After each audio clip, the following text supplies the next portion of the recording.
हमारी सभ्यता के सबसे पुराने और आधारभूत ग्रंथ ऋग्वेद के पहले मंडल में ही सूर्य का बखान करती है ऋचाएं, और सूर्य से मिली अग्नि से ही शुरू होती है ऋग्वेद की पहली ऋचा अग्नि, जो सूर्य के प्रकाश और ऊष्मा में थी।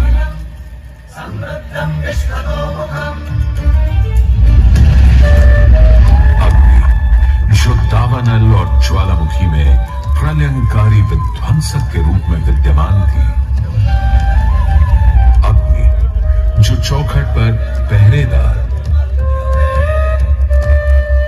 तथा चूल्हे में एक मित्र के रूप में भी मौजूद थी।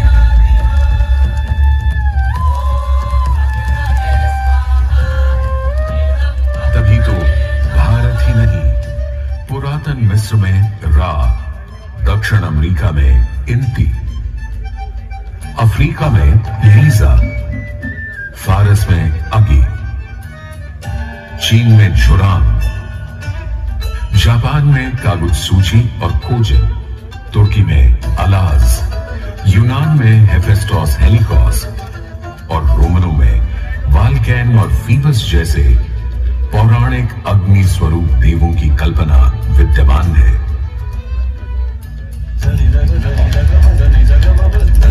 भारत में मान्यता है सूर्य ऋषि कश्यप और अदिति का पुत्र है। कहते हैं जब सूर्य की शादी विश्वकर्मा की पुत्री संजना से हुई तो संजना उसकी चमक से इतनी परेशान हो गई कि पिता विश्वकर्मा को छाया का निर्माण करना पड़ा, और तभी से चल रहा है सूरज की रोशनी के साथ धूप छांव का खेल। उन्होंने सूर्य के कुछ टुकड़े काटकर उसी से काट दिए थे भगवान विष्णु का चक्र, शिव का त्रिशूल, कुबेर की गदा और कार्तिकेय का भाला। किंतु इतना होने के बाद भी सूर्य बिना रुके अपने 7 श्वेत अश्वों के रथ पर आरूढ़ आकाश की परिक्रमा करता ही रहता है, करता ही रहता है।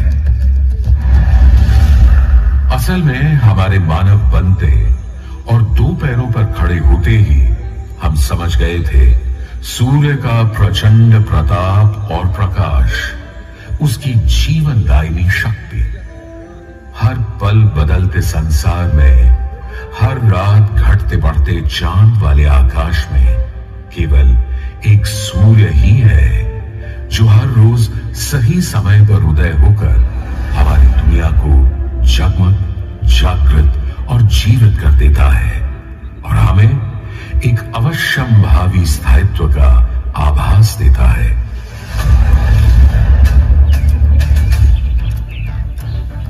सूर्य से ही तो हमारी फसलें, फल, पक हमें भोजन देते हैं। सूर्य से ही तो हमें बादल और बारिश मिलती है, और सर्दियों में सूर्य जरा रूठा तो जीना दुभर हो जाता है। पेड़ों के पत्ते झड़ जाते हैं, वन्य जीवन गुप्त होकर लुप्त हो जाता है और पूरी दुनिया बेरंग सफेद हो जाती है।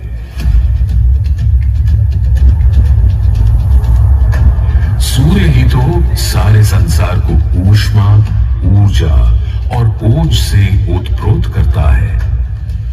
इसीलिए तो ऋग्वेद में कहा है, कांतिमय ईश जनों का मुख प्रकट हुआ है सूर्योदय के साथ। हे ईश्वर, इस आदित्य के उदय के साथ हमें अंधकार, दुर्भाग्य और पाप दोषों से भी बंधन मुक्त कर देना आज।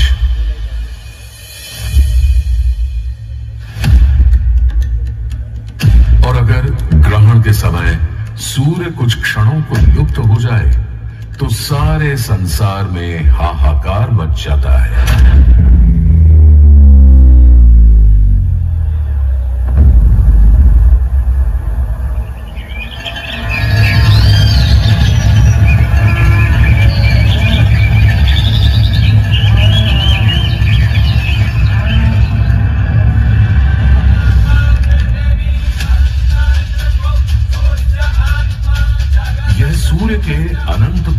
प्रभाव ही तो है कि सारे संसार में आदिकाल से सूर्य की अर्चना, आराधना और सूर्य मंदिरों का निर्माण होता रहा है।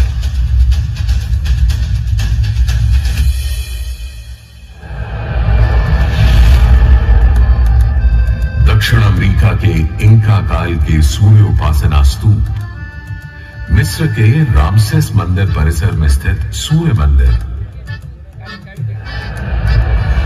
रोम और यूनान, चीन और जापान, मेसोपोटामिया और ईरान के सूर्य मंदिर और भी दुनिया भर में न जाने कितनी सभ्यताओं ने अपनी अपनी तरह की सूर्य उपासना और मंदिर परिसर देखे हैं।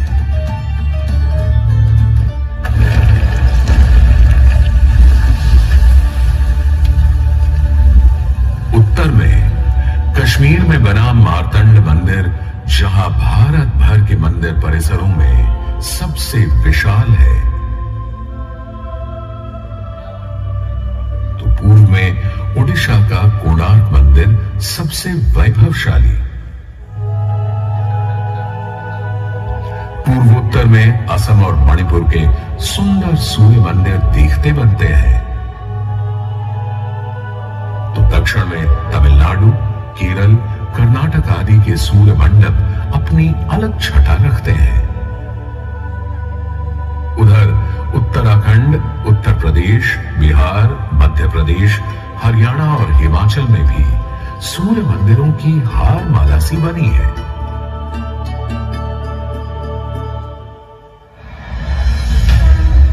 किंतु यदि मैं कहूं कि देश के पश्चिम में, अपने गर्वी गुजरात में, अपने इस मोढेरा में सदियों से स्थित आपके सामने खड़ा यह सूर्य मंदिर संसार का सबसे विलक्षण, विचित्र, वैविध्यपूर्ण, सुंदर, सुरूप, सुघड़ और सुघर मंदिर है, यह अतिशयोक्ति नहीं होगी।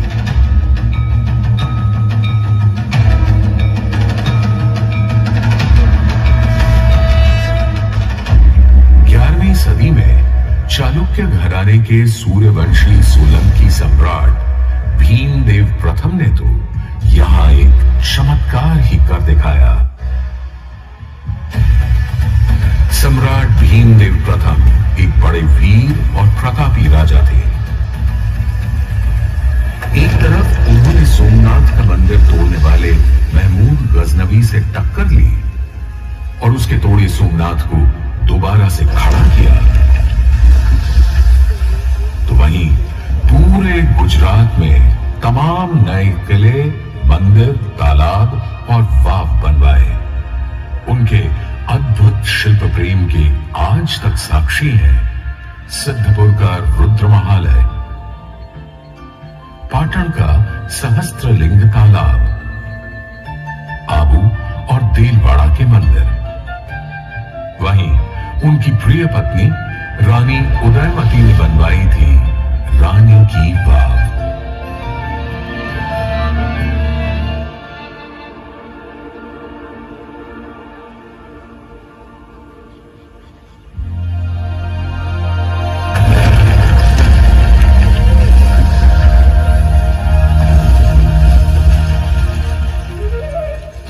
किंतु इन सारे स्थापत्य और शिल्प के नमूनों से कहीं ऊपर था राजा भीमदेव का पुष्पावती नदी के किनारे सन 1026-27 में करवाया इस सूर्य मंदिर का निर्माण। मेहसाणा से 20 किलोमीटर दूर बने इस मंदिर में आज नदी भले थोड़ी दूर चली गई हो, पर मंदिर के ठीक सामने बना सूर्य कुंड इस सुंदर परिदृश्य में पानी की कमी खलने नहीं देता। सूर्य के प्रकाश पुंज और जल का यह खेल पूरे परिसर को तरंगित और झंकृत करता रहता है।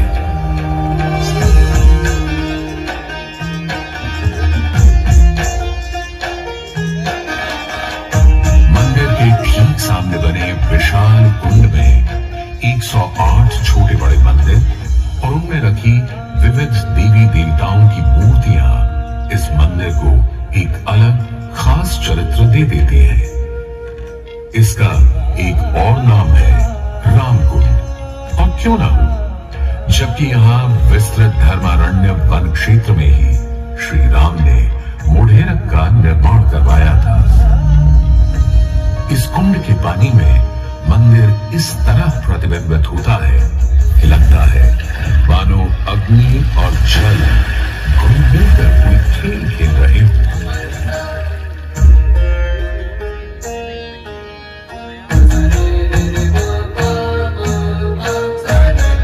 तालाब की तरफ से सीढ़ियां चढ़ते ही एक सुंदर तोरण आपका स्वागत करता है। तोरण से होते हुए जैसे ही आप मंदिर के पास पहुंचते हैं, एक नया संसार सामने आ खड़ा होता है।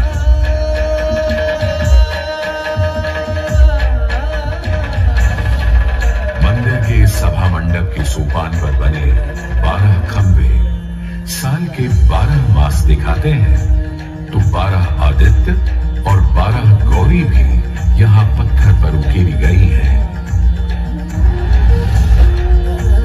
सूर्य देव को समर्पित इस मंदिर में शिव, विष्णु और ब्रह्मा भी विद्यमान है। और इस मंडप के हर कोने में खड़े हैं 10 लोकपाल, यानी इंद्र, वायु, अग्नि और कुबेर जैसे देव। आज भी हजारों तीर्थयात्री यहाँ उत्तरार्ध महोत्सव मनाने और सूर्य को प्रणाम करने आते हैं। इस हेरिटेज साइट पर हजारों देशी विदेशी सैलानी भारत के इस विलक्षण सूर्य मंदिर को देखने, समझने, इसकी वैज्ञानिक पहेलियों को बूझने चले आते हैं। संसार और विशेषकर भारत में बने अधिकतर सूर्य मंदिरों की तरह मोढेरा के मंदिर को बहुत वैज्ञानिक सोच समझ से बनाया गया है।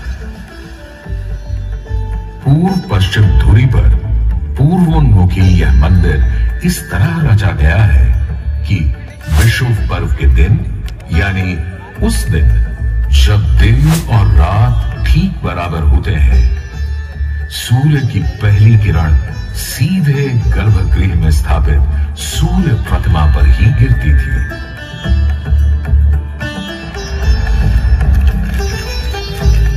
आज हमने सूर्य की कृपा को एक अलग तरह से भी बटोरना, सहेजना और संभालना शुरू कर दिया है, सोलर पावर या सौर ऊर्जा के रूप में। आज जब हमें अपनी धरती और पर्यावरण को खनन और प्रदूषण से बचाना है, तो ऐसे में भी सूर्य देवता ही तो हमारे सबसे बड़े मित्र बनकर सामने प्रकट हुए हैं। यहां बैठकर जो शो आप देख रहे हैं, वो भी दिन में इकट्ठी की गई सौर ऊर्जा से ही चल रहा है।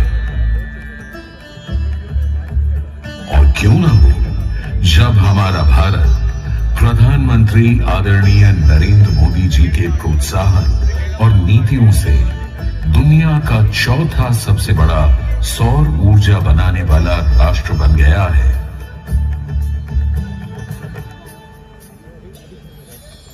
गुजरात देश का पहला राज्य है जिसने सौर ऊर्जा को ध्यान में रखते हुए नीतियां बनाई, निर्णय लिए। हमने नहरों तक पर सोलर पैनल लगा दिए और जिसकी चर्चा विदेशों तक में हुई। आज भारत रिन्यूएबल एनर्जी के उत्पादन के मामले में दुनिया की चौथी बड़ी ताकत है, दुनिया की।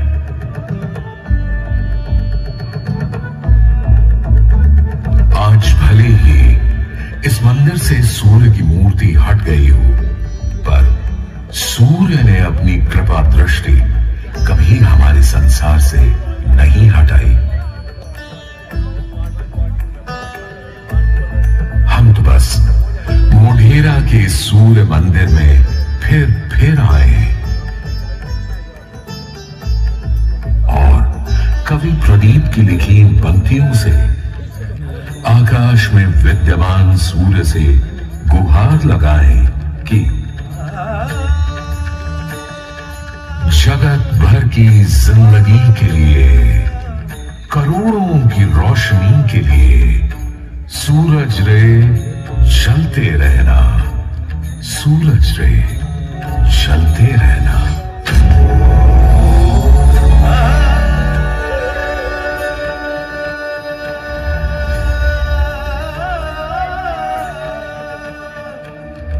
Oh